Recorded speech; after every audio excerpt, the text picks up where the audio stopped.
Have you ever seen how people live in the most dreadful prisons in the USA? How do they treat criminals there? How does the security handle murderers and terrorists? I'll tell you about the most brutal prisons in America with truly inhumane conditions. Though the inmates there correspond to their environment, but can such confinement reform anyone? And I'll start with the most legendary prison, San Quentin, located in California, one of the oldest prisons in the world. What is it famous for worldwide? For its cruelty and population, as it has witnessed the highest number of executions in all America. Initially, both men and women served their sentences here, but since 1934, women have been transferred elsewhere, and since then, San Quentin has become exclusively a male prison for those whom no one can save anymore. Well, except for appeals or pardons, but those are extremely rare. Previously, a gas chamber was used for executions here, but now lethal injection is administered for humane reasons. The whole process has long been streamlined, and the staff is detached, just doing their job. San Quentin is also known for executing sentences for inmates from other institutions, including the famous Alcatraz.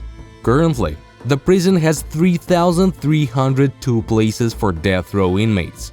Among the most notorious inmates are Richard Farley, convicted of murdering 7 of his colleagues, Raymond Lee Oyler, responsible for the deaths of 5 firefighters, and John Famularo, who killed a 23-year-old girl in Newport Beach in early 90s, freezing her body in a freezer for storage. The conditions are harsh, with criminals even attending group therapy sessions while sitting in individual cells, chained up. Everything is regulated, and any deviations are punished with physical reprimands, as the guards do not take liberties with the local population. Typical problems of California prisons prevail here too: acute inter-gang conflicts, lack of qualified staff, and racial tension. For some people, imprisonment here is more tormenting than the death penalty itself. Horrifying, isn't it?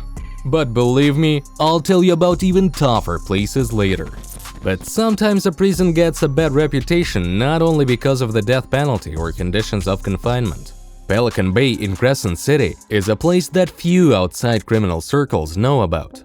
It so happened that in this region, gangs effectively rule entire cities, and the police do not risk inciting wars, so they feel complete impunity.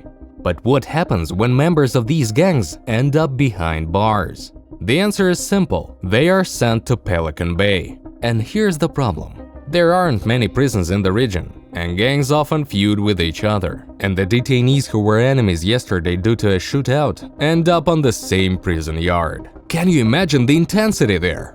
The prison sprawls over 112 hectares where total lawlessness reigns. You don't know who will kill you tomorrow, members of another gang or the guards when they break up a fight.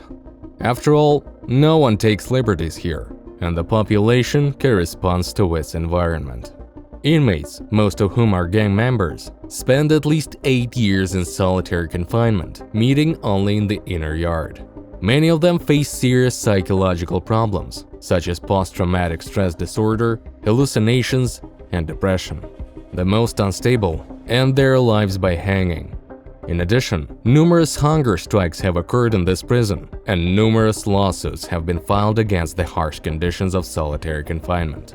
Despite this, order in Pelican Bay remains unchanged to this day.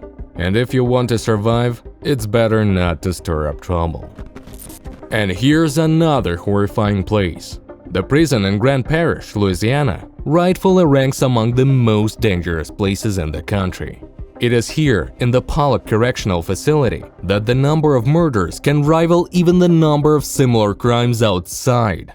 Since 2007, at least 3 murders have been registered here, which remain unsolved, and hundreds of altercations with lethal outcomes when the criminal could not be identified. Imagine the absurdity: an unsolved murder in a prison where there is security and cameras everywhere. Perhaps there are many more cases, but the prison administration dismisses them as unfortunate incidents. One of the most famous inmates here is Jose Robledo Nava, the leader of the mighty Latin Kings gang, serving a life sentence. Some claim he's the unofficial king of this facility, covered by the prison administration. An interesting fact from the prison's history is associated with Richard Lee McNair, who pulled off one of the most unusual escapes. Working in the prison on repairing mailbags, he spent a month planning his escape. McNair hid in a makeshift box on a transport pallet, camouflaged with old mailbags. This pallet was wrapped in shrink film and sent to the adjacent warehouse. Spending several hours in the box under the blazing Louisiana sun and breathing through a cardboard tube, McNair used the break in the warehouse guard's lunchtime to free himself and disappear. And yes, he was caught, but only a year later when he got into a car accident while driving a stolen car. But what should you do if you yourself get into a car accident in America? Where to turn for help? Where to find a competent lawyer? How to get compensation if you don't have insurance? The DTP America company has helped its clients receive $21 million in compensation. Here, they will definitely answer all your questions. Link in the description. Sing Sing Prison, located in Ossining, New York, is a maximum security confinement facility. It houses about 1,700 inmates. Located north of New York City, on the picturesque banks of the Hudson River, Sing Sing has made its mark in local parlance. Sending someone up the river now means sending them to prison. But what's wrong with it since it made it to my list? Constant riots, mass beatings, murders. Not to mention the executions, which were once carried out here on an assembly line. This place has a notorious and disgusting reputation. Sing Sing's history is also known for the visit of the famous Soviet writers Ilf and Petrov in 1935. Who gathered material for their book Little Golden America. The prison is also associated with executions by electric chair. The first person to be executed in this chair was Harris Smiler in 1890. Among the most famous individuals executed here were the Rosenbergs, sentenced in 1953 for espionage in favor of the USSR. By 1964, more than 600 death sentences had been carried out in Sing Sing. I think that alone is enough to include this place on my list. Rikers Island Prison, located in Queens, also does not shine with its reputation. And rightly so, I'll tell you. Why? Violence and risks here are not limited to clashes between inmates alone. Even the official representatives and guards of the prison often become a source of threat to the inmates, sometimes acting excessively cruel. Beatings, sexual violence, humiliations, full bottle of inhumane behavior. One case that was widely covered by the media and human rights activists involves horrifying violence against a female inmate, allegedly raped by a female officer. Meanwhile, other guards stood by and watched, taking no action to prevent the crime, even allowing other inmates to witness the rape. The victim was tied up, gagged, and abused all night using whatever was at hand. Why? It was a lesson for other inmates. In another case in 2007, an 18-year-old boy was nearly beaten to death by his cellmates. The guards who witnessed the incident did not intervene or provide assistance. Such brutal treatment of inmates on Rikers Island sometimes leads to a series of suicides. The New York Times has repeatedly reported on violations by the guards, abuses, and neglect of the inmates' needs, but to no avail. Think it's cruel? Well, what will you say about the next place? And where would we be without the most famous and modern prison in America? ADX Florence Prison, located in Colorado, is considered one of the strictest and safest in the world. There's no blatant brutality like torture or rape, but its peculiarity lies in the conditions of confinement themselves.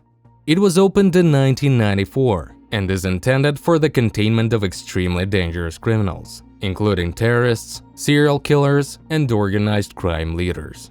The architecture and security systems of this prison are designed to minimize any chances of escape or crimes inside. ADX Florence operates under extremely strict rules. For example, the inmate cells are maximally safe and designed so that the criminal cannot harm themselves. They are almost entirely made of concrete. The bed is a concrete platform with smoothed edges. The table and chair are also concrete and without sharp corners. The sink is devoid of protruding elements, and the toilet is equipped with a system to prevent clogging. and the shower cabin is equipped with a timer limiting the flow of water. An interesting fact about the size and placement of windows in the cells: they are narrow and long, positioned so that the inmate cannot determine their location. Convicts can only communicate for 1 hour a day, and if they decide to use the phone, they lose the opportunity for a walk. The walks themselves are held in an enclosed space resembling a swimming pool, where inmates see only the sky. This is done so that they cannot orient themselves geographically. Such conditions, combined with round-the-clock patrolling of the area by armed guards and service dogs, make escape from ADX Florence practically impossible.